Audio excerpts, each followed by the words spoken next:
Personal finance guru Susie Orman, she likes annuities that produce guaranteed income. Having that income come in, there's something to be said about it, but she's not a fan of one particular type of annuity. The annuities that I do not like are variable annuities. A variable annuity is like a mutual fund owned by an insurance company. Within the contract, because it's a contract, it's an annuity. Oh, it gets so complicated there. However, this is what you need to know. Just stay away from variable annuities and you'll be just fine. We kind of touched on this in a previous segment. Nolan, do you agree? What is the issue with variable annuities, and is there actually a better option?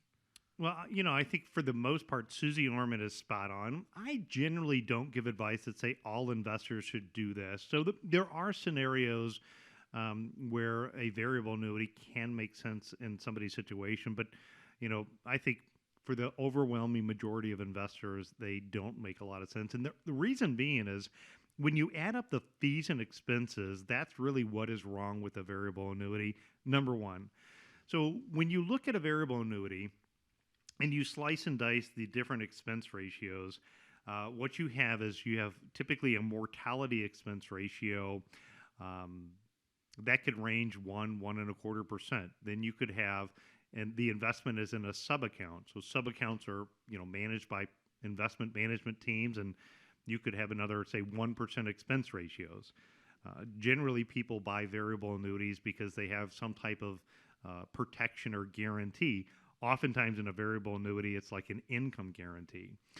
So with an income guarantee, there's a rider expense usually associated with it. That could be another 1%. And then you can add some of these other, administrative fees. And it's not uncommon that we do an analysis and find that the average cost of a variable annuity can range between 3 and 4% a year. So if a retiree is trying to target a 6% rate of return, and they're paying 3% in fees, every year half of the money is going out just in fees and expenses. That's one of the reasons it gets a bad rap. The second reason that it gets a bad rap is variable annuities traditionally have risk associated with them. Now, there's newer products that are out there today, some of these buffered variable annuities that provide some downside risk management. You could argue that maybe you could put it in the fixed or money market account and not have risk associated with it. But the word variable indicates risk. Variable means that the investments will typically go up and down based upon what the stock market does. So, if the markets are doing well, the variable annuity goes up. If the markets go down, the annuity typically goes down in value. So the investor is assuming, and they're at the end of the day, the one that are bearing the risk associated with this contract. Worst case scenario, you put your money in like an environment that we're in right now with the market at an all-time record high, and you have an income guarantee for the rest of your lifetime because that's what you wanted. And then now all of a sudden in the first year of buying that contract, the market has a terrible downturn. And by having the terrible downturn, what that means is that you're really kind of locked into that contract. Because if you go shop at another company and you go try to figure out what it would be worth at another company, they're going to base it on the current cash surrender value.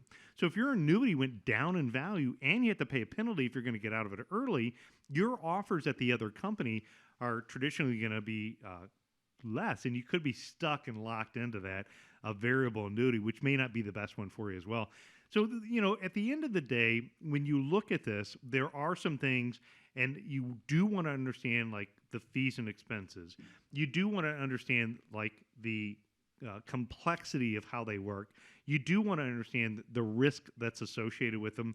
And sometimes even for non-qualified accounts, what you're doing is you're creating tax-deferred growth. And society has oftentimes taught us that tax-deferred growth is a great thing. And keeping the government away from your money in general, I think, is a good idea. But deferring taxes when we have a government that has no control on spending and saving money with what could be worth more in the future than what it's worth today in a tax-deferred vehicle like a variable annuity may not work out tax-wise for a lot of people, especially when you're looking to transfer that wealth to the next generation. Annuities cannot be always the best choice when it comes to passing wealth on. Sometimes there's other investment vehicles that are better choices as well. Now, we've got this topic and a whole lot more that's coming up. Again, it's in that event that we have over at Mancy's Italian on May 14th at 6 p.m., or you can come out to the event on Tuesday, May 21st at 6 p.m. We're going to be talking about the truth about retirement income annuities, the good, the bad, and the fine print.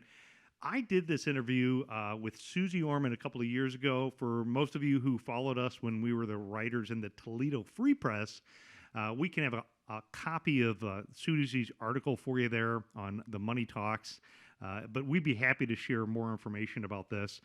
Again, all you have to do is go to arhq.com, hit the events tab, and register for coming out to learn more about what Susie Orman, and more importantly, what I and the team here at America's Retirement Headquarters have to say about the good, bad, and the truth about annuities. And if for some reason you can't make it out to either of those two events, May 14th or May 21st, or you just want to jump the line and sit down with the team and let them use their 75 plus years of experience, put it to work for you and let you know the ins and outs when it comes to annuities. Again, as fiduciaries acting in the client's best interest, they're not going to recommend anything to you that they, genuinely, truly don't believe is going to work in your best interest. So get that education, whether it is at Mancy's coming up in May or in their offices, by reaching out 419-794-3030, or you can always find out more information on the website as well, and that is arhq.com. Want to thank you, as we always do, for joining us here on America's Retirement Headquarters, home of the Retirement Guys Formula and America's Medicare Associates. Hope you have a great day ahead of you. Stay safe out there.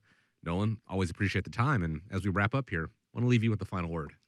Well, spring is here. I would say if you haven't taken the time to spring clean your finances, there's one thing that you should do to make your week a great week, in my opinion. That's give our office a call and get that retirement team action plan. So let us, map out a plan for you on how to help try to reduce the amount of money that you can pay in taxes in 2024 through the tax savers checklist and the tax roadmap. Let us look at your estate planning blueprint. You only get one shot at this. Make sure that you've crossed the T's and dotted the I's. Let us look at your asset protection game plan, making sure that we work towards minimizing your healthcare costs for 2024, and developed a way to put a shield around your personal assets if you or a loved one need long-term care in the long run.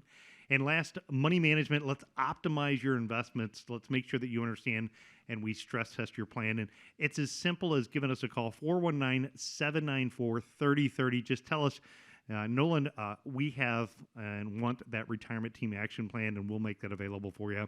Or learn more at arhq.com. We'll see you back here, same time, same channel, right here on Toledo's largest talk station, 1370 WSPD. Thanks for tuning in. Just remember, when you think retirement, think America's Retirement Headquarters. It's home of the Retirement Guys Formula and America's Medicare Associates.